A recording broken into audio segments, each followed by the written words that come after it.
Selamat pagi Jemaat Kekasih Kristus. Hari ini Jumat 13 Februari 2026. Kita belajar dari kitab Yosua pasal 5. Yosua pasal 5, demikianlah firman Tuhan. Ketika semua raja orang Amori di sebelah barat sungai Yordan dan semua raja orang Kanaan di tepi laut mendengar bahwa Tuhan telah mengeringkan air sungai Yordan di depan orang Israel, sampai mereka dapat menyeberang, tawarlah hati mereka dan hilanglah semangat mereka menghadapi orang Israel itu. Pada waktu itu berfirmanlah Tuhan kepada Yosua, buatlah pisau dari batu dan sunatlah lagi orang Israel itu untuk kedua kalinya. Lalu Yosua membuat pisau dari batu dan disunatnyalah orang Israel itu di bukit kulit Hatan. Inilah sebabnya Yosua menyunat mereka. Semua orang yang keluar dari Mesir, yakni yang laki-laki, semua prajurit, telah mati di padang gurun di tengah jalan setelah mereka keluar dari Mesir. Sebab semua orang yang keluar dari Mesir itu telah bersunat, tetapi semua orang yang lahir di padang gurun dalam perjalanan sejak keluar dari Mesir belum disunat. Sebab 40 tahun lamanya orang Israel itu berjalan melalui padang gurun, sampai habis mati seluruh bangsa itu, yakni prajurit yang keluar dari Mesir, yang tidak mendengarkan firman Tuhan.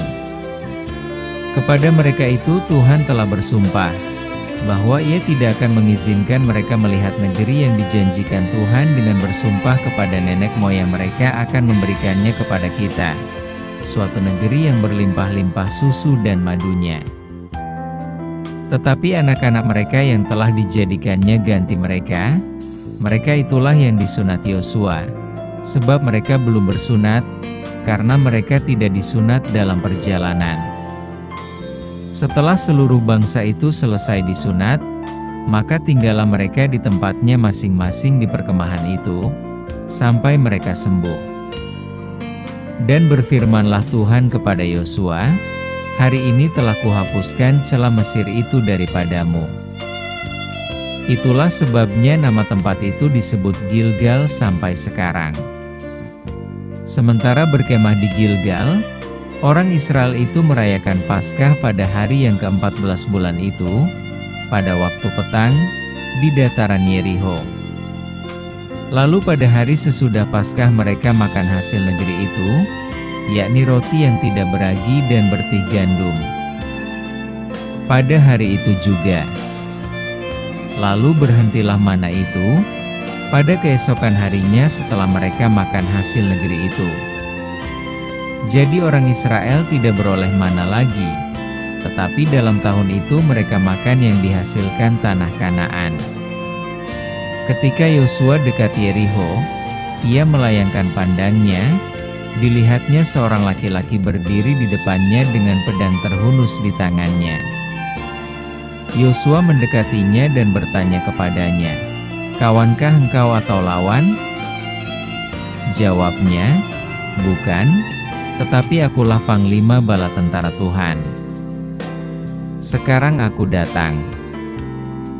Lalu sujudlah Yosua dengan mukanya ke tanah, menyembah dan berkata kepadanya, "Apakah yang akan dikatakan Tuanku kepada hambanya ini?"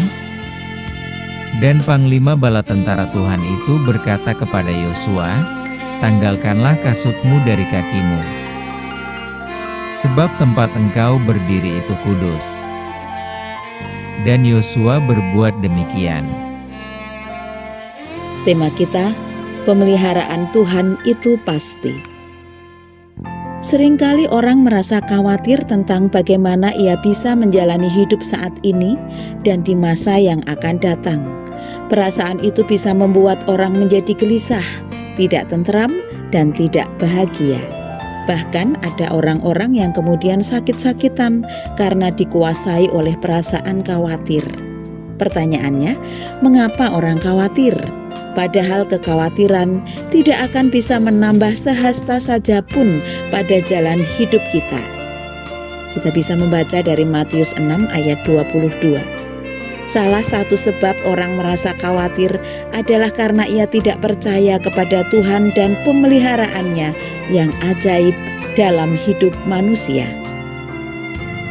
Kisah dalam kitab Yosua 5 menuturkan bagaimana Tuhan memelihara umat-Nya dengan cara-cara yang ajaib.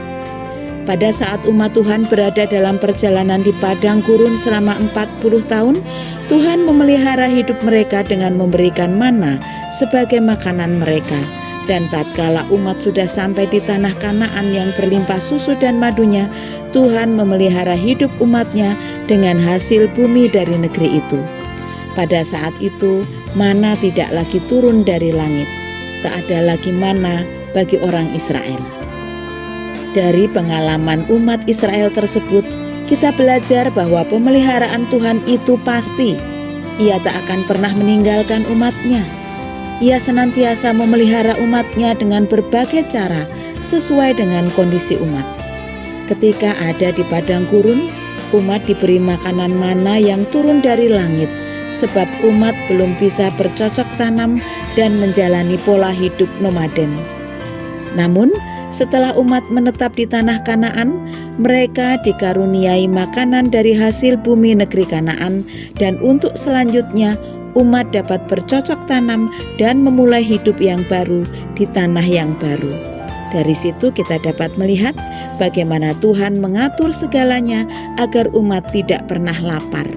Dari penyertaan Allah yang luar biasa itu, mari kita bersyukur dan tidak khawatir, sebab Allah sudah, sedang, dan akan terus memelihara hidup kita.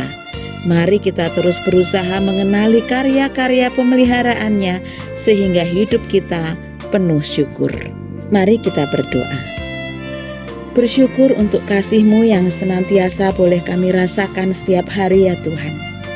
Terima kasih. Pagi ini kami sudah belajar dari pengalaman umat Israel bahwa pemeliharaan Tuhan itu pasti dan tidak akan pernah meninggalkan kami.